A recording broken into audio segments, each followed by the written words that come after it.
I said something really similar to this in front of the National Committee yesterday, so some of you may have already heard this. But my take is that when you think about every major issue of the day before the people of America, the war,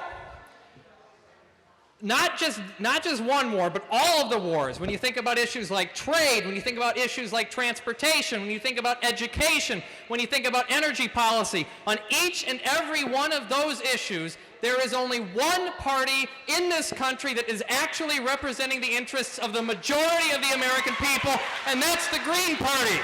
We are the majority party in this country, and this weekend is when we're kicking off acting like it.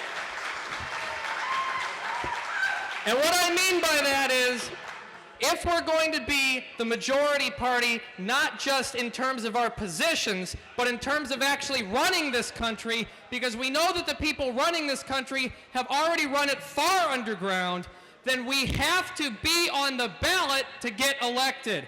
And that means we have to be on the ballot in Pennsylvania, and that means that we have to be on the ballot in Alaska, and that means that we have to be on the ballot in all 51 states of the United States, including D.C.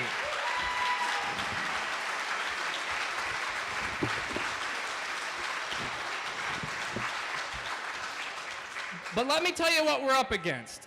And then let me tell you why we're going to beat them. In 2002, I tried to run for the puniest little office, county board in this little county in downstate Illinois. And the Democrats came through and they got me kicked off the ballot. And how did they get me kicked off the ballot? Because when I crossed off signatures of people who had written their name instead of signing their name, I didn't initial the cross-offs. That is how low these people will go to kick us off the ballot anywhere, anytime. But because they did that, we took that information, we figured out what all of the I's to dot were, what all of the T's to cross were, and when they tried to get us kicked off the ballot, when we tried to run for governor of Illinois in 2006, we showed up armed with stacks and stacks of paperwork. And when they tried to claim that 26,000 of our signatures were illegitimate, we said, no, we can prove that you're the illegitimate ones. And even though they wasted $800,000 of taxpayer dollars, we got on the ballot, and our candidate for governor got 360,000 votes and 10% of the vote in Illinois.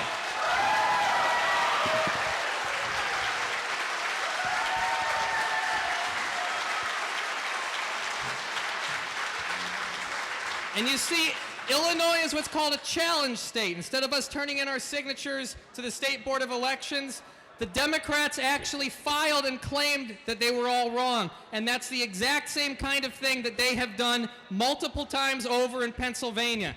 Well, I'm promising you today that we're going to take everything that we learned in Illinois and everything that we've learned every other time we've gone up against these people, and we're going to make sure that if they ever try to do that again, we're going to send them back where they came from. We're going to get those votes the next time, and we are going to be the majority party in this country when it's all said and done.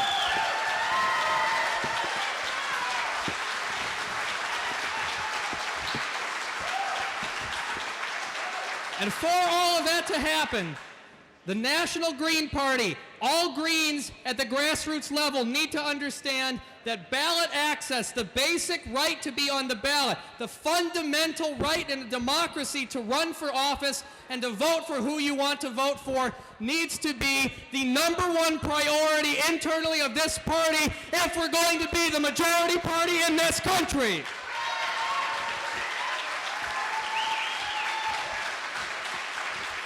Now, you're going to hear tonight about just how cruel, how deceptive.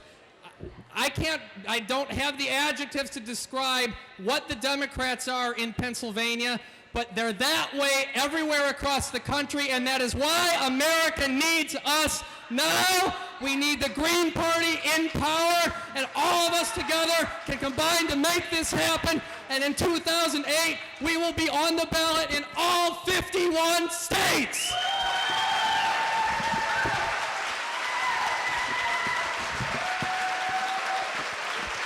Are we going to do it?